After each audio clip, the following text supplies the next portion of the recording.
So I recently picked up a 2014 Toyota Tacoma, and I'm going to do probably the simplest mod that I could do to it.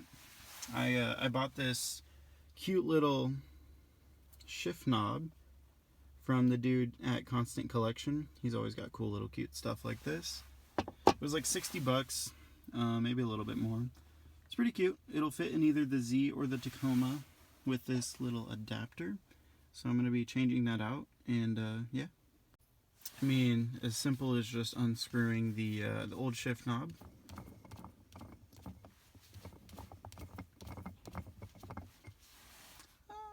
So I guess I was wrong, and I actually didn't need the adapter at all. It just threaded right on, no problem.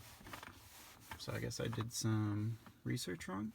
But the adapter does definitely work for the Z, so it's all good.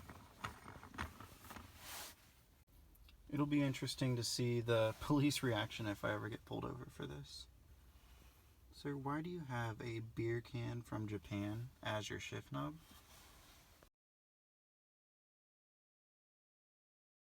Aside from that, I think I'm going to do a little bit of drifting in this video in the Z. I actually went out a couple nights ago and filmed a little bit of stuff, so I'll probably upload that right now.